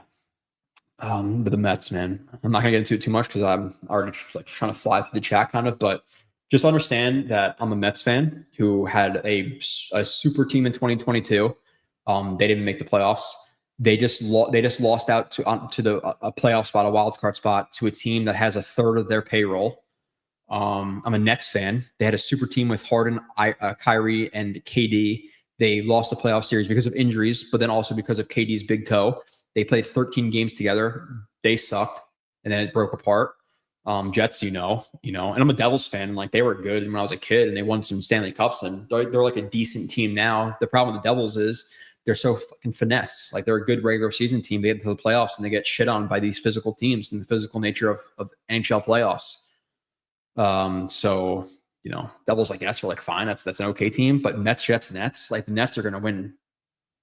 What's the over-under on the Nets this year? 17 games, 18 games. They're going to suck, which I'm fine with. They need to suck. You don't want to be halfway in the NBA, but man. Latin Ruben. Yeah. What is up? Late here. What is up? You can always rewind. Obviously, I'm late here as well. I'm this comment was 58 minutes ago. No, 48 minutes ago. Let's do math. Jets just need to get their own way, and we'll be all right. Yeah, well, easier said than done, right? Tyson, they've been in their own way for 50 years now. I don't mind Brownlee over aggressiveness. Need a dog on defense. No, I'm okay with the over aggressiveness, but he needs to stop holding. If you can eliminate the holding and going up high. And the awesome thing about that was if you go and watch his press conference, there's a play where I talk about exactly what he mentions, and I recorded it before he talked about it. But I'm like, he needs to get the hand lower onto the hip, and he says it exactly. Guide the route. Is that what it's called? Guide the route. I think it's guide the route. I'm hoping Brownlee's aggressive physical play has an impact on Sauce. Yeah, just like bring that mindset. Even though Stevens is an aggressive tackler and he's been actually pretty solid at tackling, Azaria Thomas is an aggressive tackler. So like they have guys who are aggressive, but I think just individually Brownlee will add a lot to the screen and run game, which is an area they've been struggling. Light grenade, Joe. You never have to explain to us why or why not you can do something. You're giving the unbiased assessment of our team. Oh, I appreciate that, dude. I do. It's just a thing where like I know people like, hey, for people who podcast once a week, Tuesday at 8, it's easy to build like a base like that. But I just don't have the life where I could just say, hey, every week at this time I'll be available because it's this issue. There's no way. There's literally no way in my life. There's like a guarantee that it's like, hey, I have somebody to watch my kid at this time because I work, my wife works. I have a almost 2-year-old. Like I can't just be like, yeah. Streams every day. Every Tuesday, 8 o'clock. I guess want to know something really funny. Hold on. I'll show you guys on my, instead of just saying it. When I saw the other day, and this is legit. I follow the account. I looked at the account, but like I was looking, and I'll be transparent here too. For the people who comment to me on the days I dump film, like I've been putting out like 30, 40 plays every, I don't know, like Wednesday or Thursday, whatever I've been doing, like Tuesday or Wednesday. If you respond to me or if you tweet me and I don't answer back, I'm sorry, but there's legitimately a lot of people who have been responding and I just don't have the time to answer everything. Or I legitimately don't see it. So don't be like, oh, he's big timing or anything like that. Like I love to respond to people, but you guys see that? I was like, why? Very interesting. Because I talked a lot of shit about that guy on social media. But good evening, Meatball Farm. Beloved piece, do you think Tippin can be as good as ABT? Ceiling wise, yeah. Ceiling wise, yes. I think ABT is, when he's healthy, he's a Pro Bowl level guard. Do I think Tippin can be a Pro Bowl level guard? Yes. Do I think he's there now? No. That's a fair way to answer it. The potential's there. It's not like ABT is some elite athlete where Tippmann's not. I think Tippmann actually moves better than ABT. The thing about Tippmann versus ABT is just so damn consistent with his technique, where Tippmann's not as consistent. His eyes aren't as good as ABT. So ABT is the better player, but I think Tippmann has a ceiling. And again, and it's not, what I'm going to say, the best ability is availability, so that's a big part of it as well, right? Good evening, Joe. Good evening, chat. What's up, Curly?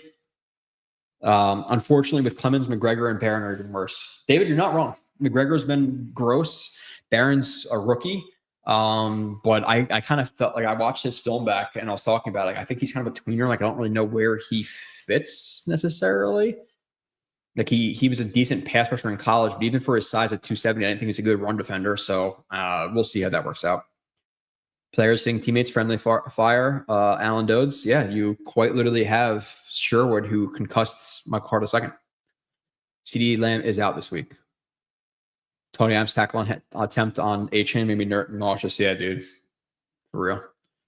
Latin Ruben, yeah, I think you lower it to like, get at least 5 or 6, dude. Like, you have Adam Gase in 2020 who won 7 games. You have Saleh in 2021 with a terrible roster, won 4 games. Give me at least 6, man. Just give me 6 wins. Something. Give me something. Beat the Cowboys this week. Like, let's start there. Let's beat the Saints. Let's beat the Panthers. Beat the Bengals, who've been atrocious. Beat at least one more divisional game. You're talking about like 4 or 5 wins right there. You got to win at least a divisional game, right? You should beat the Dolphins at home. Hopefully the Pats at home. That's 2. Cowboys this week. Let's start strong this week. You got those 2 divisional games: Cowboys, Saints, Bengals, one of Broncos or Panthers. Give me 6 wins. Give me 6. Jaguars, who are playing terrible, but they're playing actually solid, but it's not like they're a good team or overly star-studded team, I should say. Brutal year. Yeah, dude. Jets, Mets, and Lightning. Again, I will emphasize I'm a Nets fan too. And they're going to win 17 games this year. And I'll be honest, I've fallen off the NBA. Maybe I'm just an old timer. I hate how I hate the lack of aggressiveness. Like I didn't grow up in the I grew up in the 90s kind of, but like, I was around in the early 2000s with like Kidd and all that stuff, like versus the Pistons with Rasheed and Ben Wallace and all that stuff. Like I like that type of basketball. I don't like the running around shooting 3-pointers. Everybody's hugging and there's like no physicality anymore and everybody's flopping and shit. I just don't like it. I think the NBA and even the NFL, they should have the rule. What's the rule, or what is it actually called in the NHL? And is it embellishment or whatever it is? Or like if you fake something, they'll call you on a penalty in the NHL. They should implement that in all of the NFL, NBA, and can't really do it in MLB, but yeah, I would love to see like an embellishment rule or whatever it's called, because Josh Allen would get called for quite a few of those because he flops like a motherfucker. Jets opening drive. Yeah, at that point, like I was, my wife's put my kid to bed, and I'm sitting there like watching it, like sitting on the edge of my bed in my room, and jump up for a second. I'm like, oh my god! But as soon as I saw Fields like jerk forward like that, I'm like, it's fucking fumbled it, and you're not gonna recover it. So yeah, at that point, I'm like, we're either gonna lose or it's gonna be a very hard fought game. But at first, I'm like, oh, this might be easy sailing for the Jets. They're just gonna run the ball down their throats, but again, it's football, man. You fumble the ball at the 1 yard line. You fumble kickoff returns. Again, we have 2. I believe the stat is the rest of the league combined has 0. We have 2 as one individual team. How? Don't bet your heart or your nut.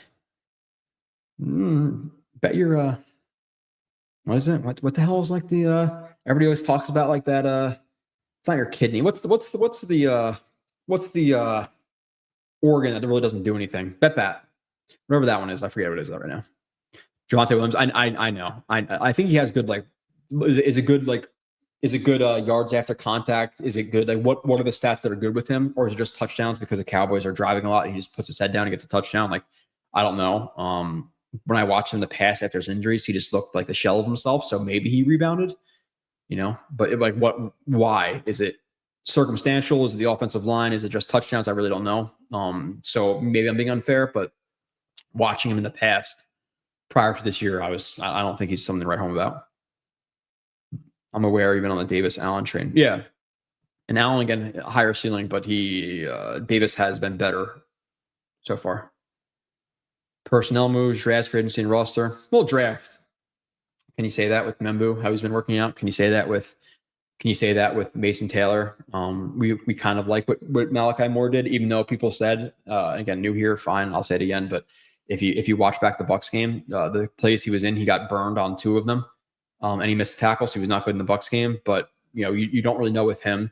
Maui Noah actually had some good plays in the run game this last game, over pursued sometimes, and one time he got outflanked on an outside zone. But overall, he's been fine for a 5th-round pick.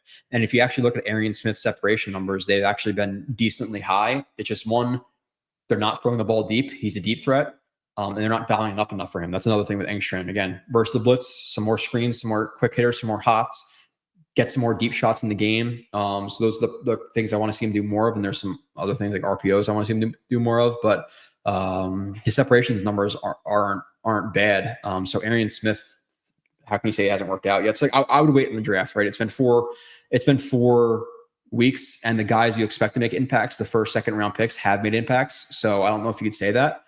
Free agency, yes, you're right. Right from the jump, the free agency class did not look great. And again, I'll say with the free agency class is who do you want to spend on this free agency class? Like, this free agency class did not have a lot of studs. And again, there has to be 2 sides to it, right? Like, it's not like, oh, well, people talk about Keenan Allen. Oh, well, we should have got Keenan Allen. But what happens if they contacted Keenan Allen and said, hey, and he said, I don't know what he got from the Chargers. Let's just say $10 million for an easy number. And the Jets said, hey, we'll pay you 11. He's like, yeah, no, I don't want to play there. I want to go back to where I started, and the team has a better chance to win. So we have to consider that stuff. I hate when people speak in absolutes about like, oh, they should have signed him. They should have contacted him. We don't know if they did or not, right? So you got to add some context. But really, this free agent class kind of sucked. So like, I don't think they should have blew their load. And when you watch the film, you're seeing good play. Yeah, a good play design. Again, there's some things I want to see: more answers versus the blitz, more screens, more RPOs, 4th and 1 calls, some more creativity. But overall, again, I think he's been a B plus so far, which is fine. He's only going to grow. Who do you think the Jets are going to? Ellie? I don't know what that means. Daniel Gonzalez.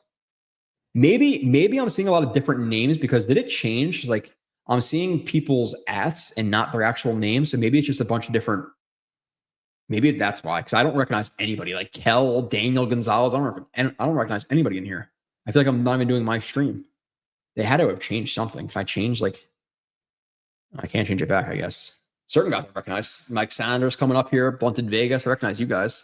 Late Ruben. I don't know. How did we not learn the lesson of have? Yeah, I'm with you there. Rookie GM, rookie head coach, rookie OC. I didn't love that combo. Let's give it more time though. And again, I spoke about a lot on Jake's show and stuff. Like give them more time. Not encouraging start. Can I be as simple as that? You should watch the Oregon versus Indiana game next week. Mendoza versus Dante Moore. When is it on, Mike? If you're still here, let me know, and I'll try to make it an appointment viewing if I can. Which 3 or 5 starters would you currently bench in this team right now? Tony Adams, Michael Clemens, because he's been playing starters reps. Isaiah Williams. Those are the 3 that are really sticking out to me. Past that, who can you really say who really needs to be benched? Those are 3. So you said 3 to 5. Those are my 3. Okay. Damn. Yeah, you guys love the chat. I appreciate it. Because when you guys do this, it's easy for me, right? We talk about quarterbacks, we talk about the running backs, receivers. Garrett Wilson was awesome. 2 amazing catches. Membu was very, very good. I think people are saying he was amazing in that game. He had the play where he didn't even come off the snap. He got beat across his face once. Maybe there's a hold there. Membu was an 8 out of 10, not a 10 out of 10. Is that fair to say? Fashanu was good. John Simpson was pretty good in this game. The whole offensive line was pretty good this game. So arrested. Trust me, they know me.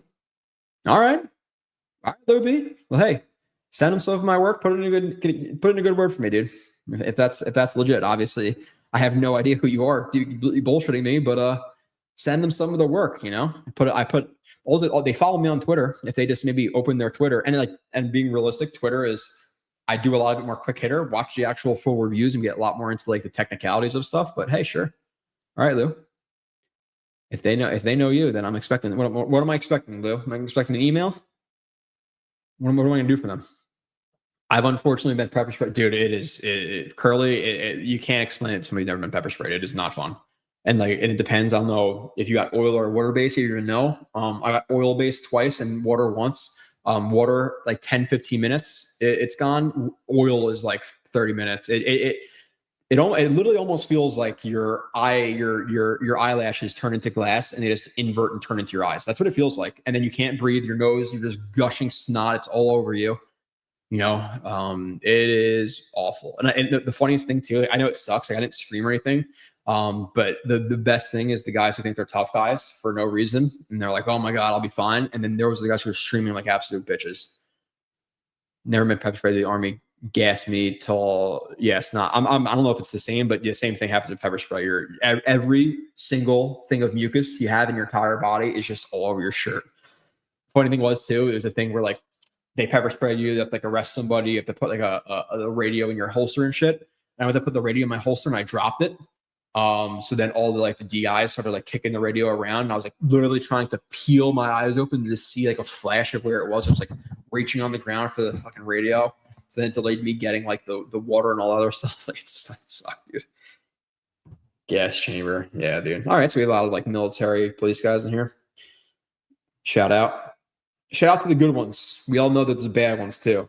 Not a lot, not as many as people think. But the bad ones really piss me off because those are the reasons we have the bad name.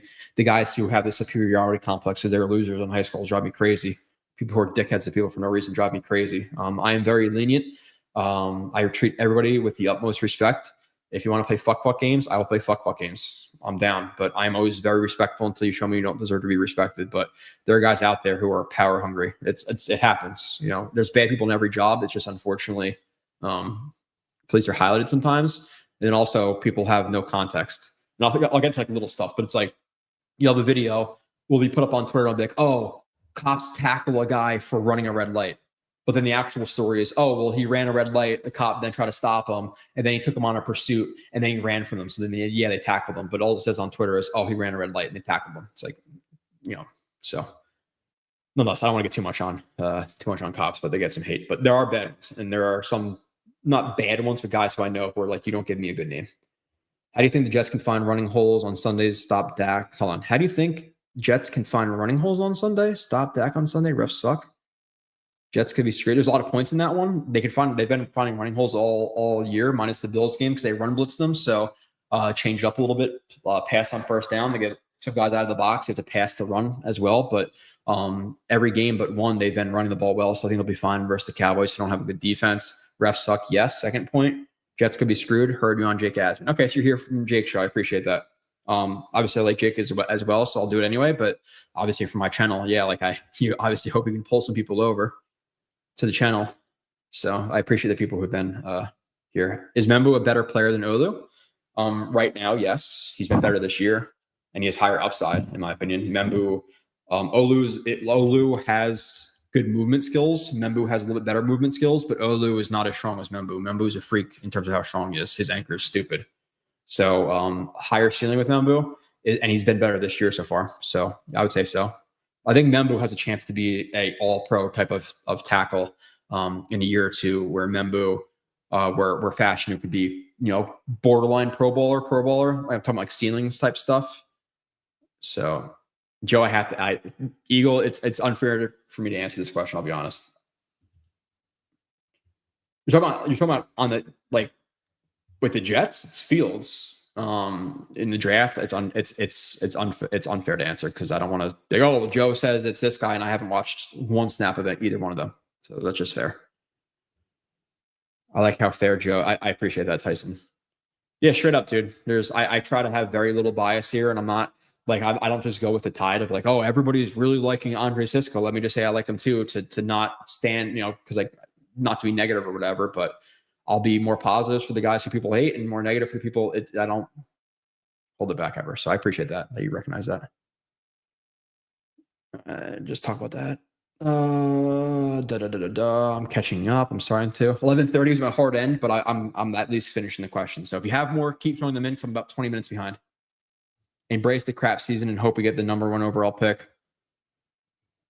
He's getting traded. I trade Sauce. I'm not trading Sauce, and he actually didn't play that soft this week, Rusty. He actually took on a block and lowered his head versus a running back. He really didn't have to. He actually beat a running back's block and then put his head down on a running back. So he actually played with some physicality. And again, like, yeah, he's been a little bit down this year. Still two all-pro seasons. I'm not trading him yet, and you're not really going to be able to based on the contract. I'm trading Brees, but the thing with the Jets is like I don't want them to tank. Like, I want them to win as much as they can, realistically. You know, figure out quarterback later. I just not later on, but like, I'm not just going to tank in year one. Like, you gotta establish something too. Yeah, but Jedi Rusty, I have not seen you in a while, but I appreciate you being here. But yeah, I'm not tanking. Like, these guys have been losing for so long. What is another 2-win season going to do to them? I rather not. Replace Sanchez with Tony Romo. Yeah, no doubt, Brian. Tony Romo Tony Romo was consistently a top half of the league quarterback, if not top 10 quarterback, you know, throughout his career, even though he got bad like media or whatever, but like, he was a fine player. Maybe in big moments he choked. I think it was kind of his thing, but yeah, you definitely beat the Steelers. You probably win the Super Bowl. How did you become a Nets fan? I became a Jets fan because my dad's not really a big football fan. One of my best friends, him and his dad, are diehards. I go on the Jets bus every week because of them. Devils, my grandpa took me to Continental. Nets, my grandpa took me to Continental. Mets, same thing with the Jets. My Jets fan, or my Jets friends, whatever, were also Mets fans. So I became a Mets fan. So, but yeah, my grandpa taking me to Continental. That's how. But dude, they're great. Like, realistically, like, they suck now, but since I've been alive, the Nets have been more successful than the Knicks. Like, the Nets were very good in the 2000s, at least it's like 2005, 6, and they were idiots and they started trading like Richard Jefferson for Yi Jinglong and fucking Bobby Simmons and getting rid of Kidd and all that shit. Like, yeah, then they went downhill. But early 2000s, they were great. Even in the 90s, they were pretty good, right? Speaking to me, my 90s Nets fans, but with like Keith Van Horn and all of that. I can't feel. Yeah, dude, I don't know. I have no idea. Like, I have no idea why Gibson's following me. I don't know. Tyson Manning, yeah, see you guys. See you guys who have to work early. I'll jump off in a few minutes. I'm just trying to answer the rest of the questions. Speaking of rule changes, getting the ball at 35. Yeah, I'm with you, David. I don't like that. I don't like on a touchback you get, and they're trying to encourage more kickoffs, but like the 35-yard line, you're talking about getting 30 yards for a field goal.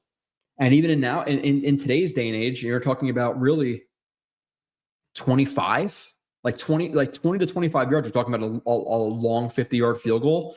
And they're letting these guys like doctor their own balls. Like it used to be a thing where you just get a standard ball to kick it. Now they're letting the teams like adjust it, take air out of it, rough it up, however the kickers like to have it. And that's why you're seeing consistently guys knocking 60-yarders and long 50s this year. So yeah, I don't like the 35 thing either. Nani said, let's not return the ball in the end zone anymore. Yeah, let it come out to the 35, dude, 100%. Yeah, refs. Yeah, I'm with you, Latin. Refs just controlling the game. Same thing with the NFL a little bit. Refs controlling the game. It's just a little bit too soft for me. And like, I get, 3-pointers are more effective if you can figure out how to shoot them. Fine. It's a lack of physicality that gets to me. Like, it's just, I want to see I want to see Ben Wallace yam on somebody. Like, I love that shit. And guys being physical and actually being able to hand check and play defense. Instead, it's just everybody running by each other. And not only the ref thing too, it's like, you have guys like LeBron James and Antetokounmpo who are taking 4 steps from center court and dunking the ball, and they don't call travels. They don't call travels at all in the NBA. Like at least call the game right. So yeah, it's lack of physicality, and it's guys taking 3-4 steps all the time and double dribbling and not calling it. Like the lack of calling double dribbles and travels in basketball drives me crazy. These guys driving, from fucking 3-point line in 3 steps, 4 steps, and they're not getting called. It's like, okay, so what are we doing here? 0 takeaways. What happened to RD? You cannot get takeaways when the quarterback is getting rid of the ball immediately because the guys are wide open. It's pretty much as simple as that.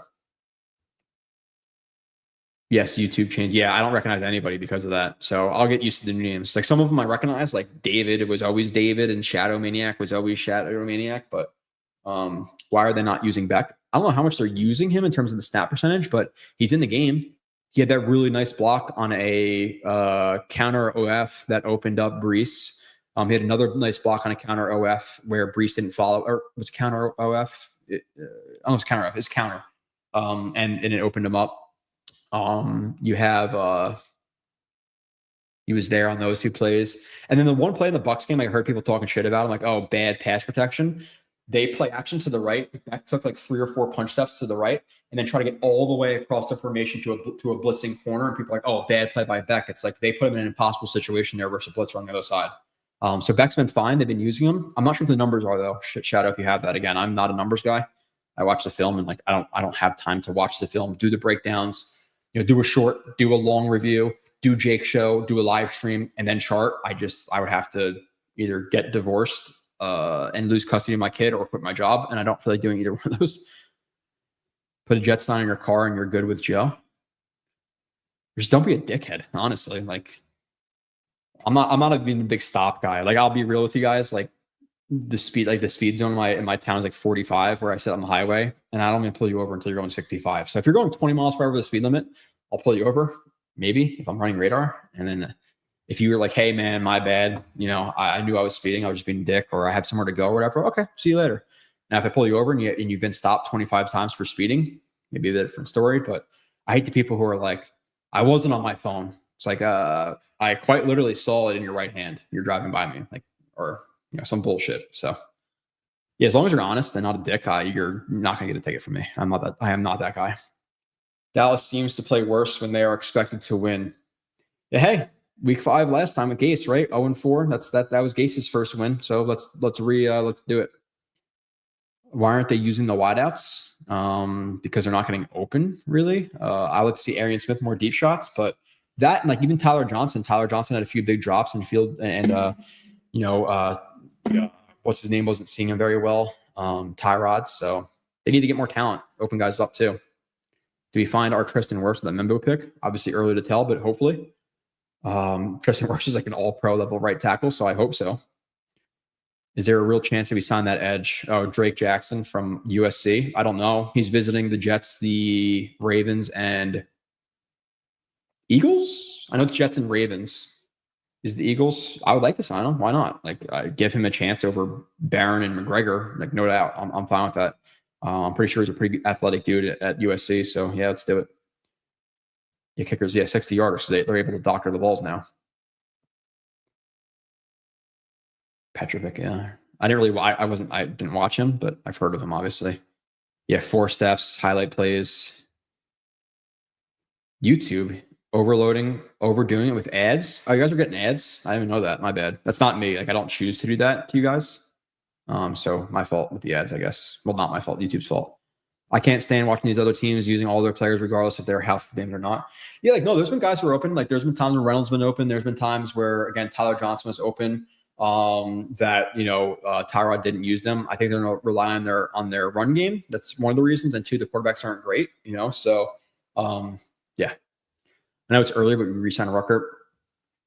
Coin flip, like if he's going to give you, like, if you're re-signing him, like he's been a decent number 2 this year. I think probably I think this year he's been a decent, let's say a decent to solid 3, and like at best like a below average 2. Like yeah, fine. Am I re-signing him to be a 1 or a 2? No.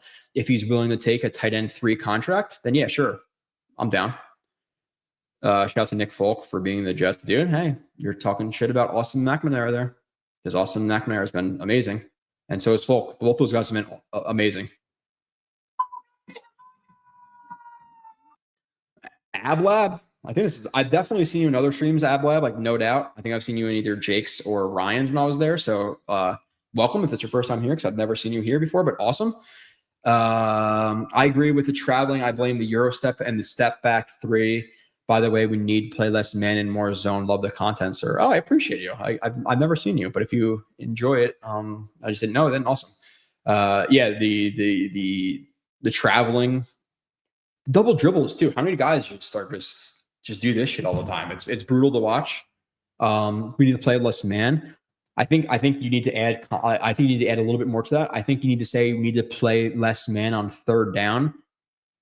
And then you can also add a little bit into that and saying that they need to disguise it if they are doing it more, because the Jets were running a lot of man, at least to my watch. I'm not charting. They're running a lot of man coverage on 3rd down. And it's exactly why you get the rub route with the delayed wheel from Jalen Waddle in the slot versus Michael Carter II, because they run man. Let's run man beaters. Like if you need to be, you have to break your own tendencies. Like you can't just be, because teams study this. Like they have hundreds of employees. They're studying the refs. They're studying tendencies. 1st and 10, 2nd and long, 2nd and 5, 3rd and long, 3rd and short, 3rd and medium. Like they have tendencies, and they break it all down throughout the week. So if you're seeing the Jets 3rd down, man, you're gonna run man beaters. Like it's quite literally as simple as that. So they need to change up. They need to change that up, no doubt. And then they also need to disguise more. Past that, I would say they need to get home with their blitzes. Like they're blitzing a lot, but they're not getting home because guys are blowing so much coverage. So you have to get your coverage intact before you start to blitz, because not only are you sending more guys, so you have either equal, defenders out there. Sorry, you have like 5 versus 5, instead of a 5 versus 6 situation, because you're sending that extra guy. So you have like one-on-one situations. So you're taking more guys out of coverage to blitz, but the guys in coverage are getting beat so quickly that the blitz is ineffective. So drop those guys into coverage until you guys are on your P's and Q's, and then start sending guys. Like they got to stop blitzing, because there's so many blown coverages and guys running wide open. Like I think Nani said he posted on Twitter. Go to his Twitter and just he posted like I don't know what he said, 6, 8, 10 screenshots of guys wide open. Go to Jake's show. I'm not going to do it now. Obviously, it's 11:48, but go back to Jake's show from Wednesday afternoon and watch the breakdown I did of the defense, and just look at how many guys are running wide open. So they need to first and foremost stop blowing coverages. If they stop blowing coverages, all the other stuff will be it won't be as bad. But on top of that, yeah, there are little schematical things that they need to do more of, no doubt. But first and foremost, stop blitzing as much. The man coverage thing and the amount of blown coverages, guys running into each other, guys not passing things off. Very simple one. Isaiah Oliver is on man coverage on a tight end who's attached on the right side of the offensive line. He runs a slider route, which is just doing a flat to the other side of the field underneath the formation. Sherwood's supposed to pick it up. Sherwood doesn't see it, doesn't pick it up, and you have a dude who's wide open in the flat for an easy 10 yards. So yeah, they needed to make quite a few changes, but first and foremost, stop just blowing coverages, just blown coverages every single week, 5, 6, 7, 8, 9, 10 times a game. It's not one, it's not two. That shit happens. But when it's 5, 10 plus every game, it's embarrassing level of football at this point. So, but Abba, I appreciate you. Again, I don't remember seeing you. If you have been in here, I apologize. But first time I've seen you comment. But again, different times. So different folks, different times. Shadow Maniac, what's up, dude? What happened to the tight end from Indy? Is he still injured? I don't think he is. He just hasn't been active or hasn't played. At least snaps. I don't think he's played one snap. So yeah, let's use some Jelani Woods. I'm down with that. Even though Ruckert's been better than we all expected, he's been at least decent as a blocker. He got beat one time this week where he overset a corner or a safety on the outside. The corner blitzed through the C gap and he gave up pressure on Fields. But past that, he's been a decent blocker. And he's actually caught what's gone his way, so I'll take it. I missed the one from Jan. Oh, shit. Sorry. Eagle, I appreciate you a lot. And Jan is my guy. Some people were like using my plays on Twitter and then not like crediting me. And Jan was like, yo, Jan is my guy. So I appreciate you, Jan. I did not mean to do that. Zach did an article on it today. Jets are second in penalties called against and the past couple of years. I think it was 10 years and second least opponent flags and have the most opponent flags picked up. Refs. Yeah. No, Jan, I said that before, 100%. That you have to give some blame to the undisciplined nature of the Jets. Like they didn't call any bullshit pre-snap. 6 of the pre-snap penalties were not bullshit. But it's the other stuff. It's the Simpson. And again, I'll be honest. Like a lot of people are, oh, Garrett Wilson didn't push off. He did. Letter of the law, it's a penalty, but you don't call on other people. That's the problem. That play was bullshit based on how it's called for other teams. The Simpson play was bullshit. I think the DPI on Sauce was borderline, but very, very, very soft call. So they definitely get hosed at times, and it. And again, I'm not going to give his name out because he's an NFL ref. Who I don't talk to all the time, but he on the side, he's like a financial advisor. And like for me, my wife, like he's done like my life insurance, my Roth IRA and all that stuff. He's an NFL ref. And I talked to him and he's a good guy. And I'm like, like be real. Like there's a bias towards the superstar players and the good teams. And he's like, there is. And he admitted it. I'm not even say his name, but he admitted it. And that's not a bullshit story. I don't just say stupid shit like that if you listen to the show, but undoubtedly they have a bias. Okay, let's see where I'm at. Yeah, my bad. I didn't mean to skip you. But yeah, they get hosed. But how much so? Hard to quantify. Like, should they, instead of being second most, should they have been 8th or 9th or 10th most? Maybe. I don't want to absolve them of all the penalties they get, right? Because some of it is their problem, but do they get unfair calls? Yes. Was the Chiefs game a couple of years ago the biggest horseshit game I've seen in years? Yes. The Jermaine Johnson hold, the Sauce Gardner. No. Michael Carter II? DPI? Was it Michael Carter II? Yeah, it was. He like picked the ball off. He's like running down the field for like 3 yards and then the ref throws a flag. It's like, bro, what? Like, what? And then the non-hold on JJ when the guy is literally just like, what are we doing? Oh, all right.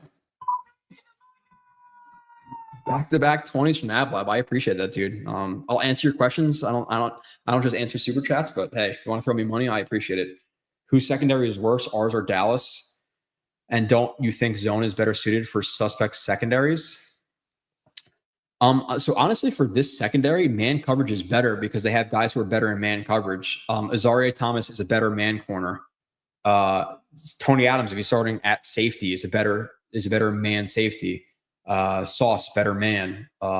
Stevens, Azaria Thomas, I don't know which one I said before. They're both better for man. It depends on suspect in what way. Are they suspect because of lack of athleticism and lack of ability to man coverage? Then yeah, zone. The problem with zone is there's a lot more thinking. There's a lot more, passing guys off. The two becomes the 3. Okay, I have to match the 3. I have to be, fast 3 to the flat. Like there's a lot of thinking in zone coverage. So it kind of depends on the deficiencies that individual player and or team has.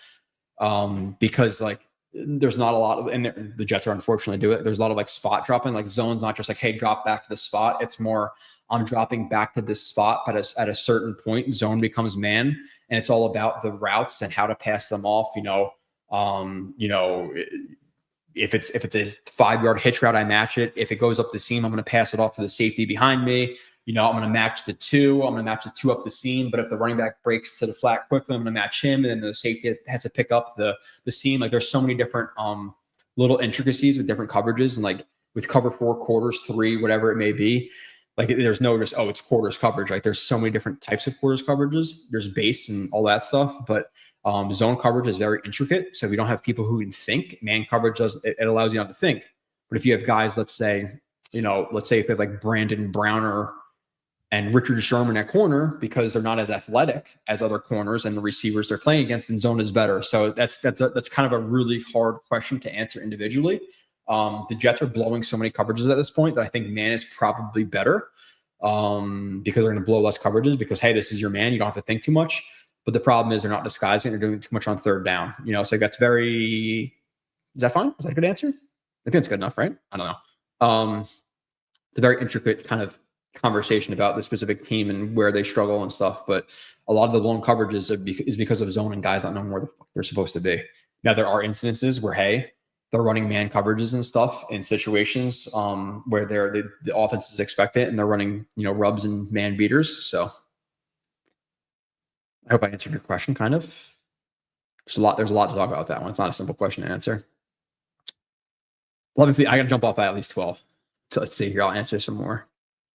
If the NBA banned 3-point line 1 year, that would bring back more creativity. I'm okay with the 3-pointers. It just, again, call the penalties and let's see some physicality. That's really it. Like, you're not going to get rid of the 3-pointers, obviously, right?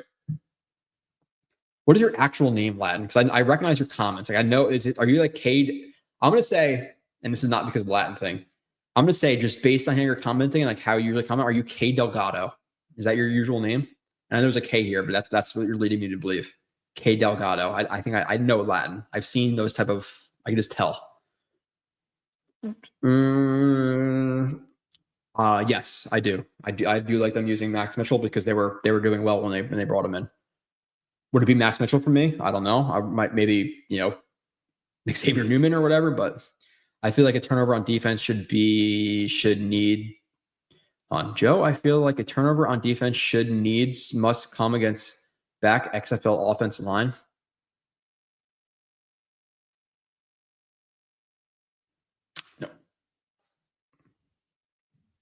Nope, I don't know, Daniel. You have to rephrase that. I can't get you. Bedtime, wake up at 5 a.m. All right. What are you waking up at 5 a.m. for, Eagle? Work? A run? A walk? Going to the gym? You getting jacked? What are you doing, Eagle? Didn't ask before, but McDonald TD run in real time. Do you think he should have run out the 1 yard line? No. Mm-mm. And what happens in a situation like the Broncos where they get stuffed at the 1-4 times? You can't do that. And in that situation, you just block the kick. You're thinking about just bringing it home. That's a lot to ask. And then what happens is they get stuffed? You're talking about the most criticized play this entire NFL year. He goes out that one, the Jets get stuffed and lose the game. No, you scored a touchdown. Depending on the defense, that sucks. Okay, this is one where you'll see my unbiasedness, Shadow. That was not a penalty on Tippmann. Believe it or not, it was not. So it wasn't hands to the face. What happened was like there was like a bunch of like I don't know if it's like a TT stunt, TE stunt, ET, whatever it was. There was like stunt. There was a lot of movement in there, and then a guy got like pushed into Tippmann, and just because he was like trying to clear himself, like sometimes like guys will like chicken wing it, they'll just like separate their arms. He was trying to like get off of Tippmann, and then the forearm rubbed up against the face mask, and then popped the helmet off. There was no hands to the face there. It was a forearm, so it was not a penalty. That's the only one where I was like, fans are being a little bit. But I get it. I get like seeing the helmet pop off, like, and not getting the replay. You're just seeing it on broadcast or whatever. I'm like, oh, what the hell is a penalty? But you actually watch it back, it wasn't a penalty. Dallas allows 9 yards in playing zone. Well, hopefully they do this week too. Kev Chata. Not K Delgado. My bad, Kev. You're always here too. I talked about this before too, Kev. I don't because my schedule rotates every week. I don't have a consistent day where I'm off. I don't have a consistent time where I can do it. So no, they're going to be a lot of impromptu, whatever streams. So realistically, it's going to be a thing where like just look for it, notifications on, or like Eagle does. Eagle tweets me every week and says, or at least recently, says when's the stream this week. And I can tell you, I can't lock down a time because my schedule is just wild. Okay, yeah, Shadow. I like the fact that you're like you're an idiot, but no, it wasn't. It was a forearm. It was a forearm to the head. Was the last time this defense had a clutch stop Quincy Sack versus Russ? Broncos game. I'm sure there's one I'm thinking about, David, but like maybe that you're planting into my head, it might have been. Like how many times last year, like the Jets versus the Colts, back-to-back touchdowns or whatever after the Jets score. You have Jacoby Brissett with the Pats driving the ball at 98 yards or whatever that was. You have last week, you fumble the ball on the 2-yard line, 1-yard line, and they drive the ball 97 yards, 96-5, whatever it was, down their throats. The defense has, even when it was in its good years and good statistical years, in big-time situations, they could not get a stop. Even last year, how many fourth quarter leads did they blow? How many touchdowns they allowed in the fourth quarter? So it's been a while. That's been a bugaboo for the defense since even the Rex days at times. Great defense, but in situations where they need it, couldn't do it. Lions game, remember the Lions game where they had like whoever that Brock Ryder or whatever tight end 3 or 4 that was, had like a 40-yard touchdown in a key situation. Yeah, Bronco. There's obviously one. There has to be one other than that, right? Do a Met stream, need to vent. I could. I honestly probably could do a Mets stream. The problem is I definitely would. I'm not as knowledgeable the Mets as I am the Jets. Obviously, like, I'm not on study film on the Mets, but like, do I know the roster? Do I know all that stuff? Yes, but like I don't know colleges. I don't know the intricacies of the MLB like that. But yeah, maybe do the Mets. I listen to Locked On Mets. That's the only podcast I listen to for the Mets, just because like I want to get my information and stuff. But as soon as they miss the playoffs, I'm like, unsubscribe. I'll start listening again in April. But yeah, the Bryce Huff strip sack touchdown 2022. Yeah. Shadow Maniac. Would you have fired Mendoza? Man, I don't know. Like he made a lot of big mistakes, right? Like that last game, like Mania, he walked a few guys right in the second inning, but like I think he pulled Mania too quick and they made it a bullpen game. So I don't know. Like, do you want to be that team that fires managers every 2 years, 3 years? No, but like, I don't know, man. I don't know. Honestly, like I don't want to be a fence sitter, but I kind of am on that one. I was fine with it either way. I think he did pretty good in 2024, but then awful this year. So I'm going to say no, but I'm really 50-50 on that. I'll be completely honest. Again, do not lump in my Jets takes with my Mets takes because I'm not as smart with the Mets. So like you might be like, oh, you're an idiot. Maybe I am with saying I'm kind of a fence sitter on that. I just don't like, maybe you replace him with Beltran. I don't know.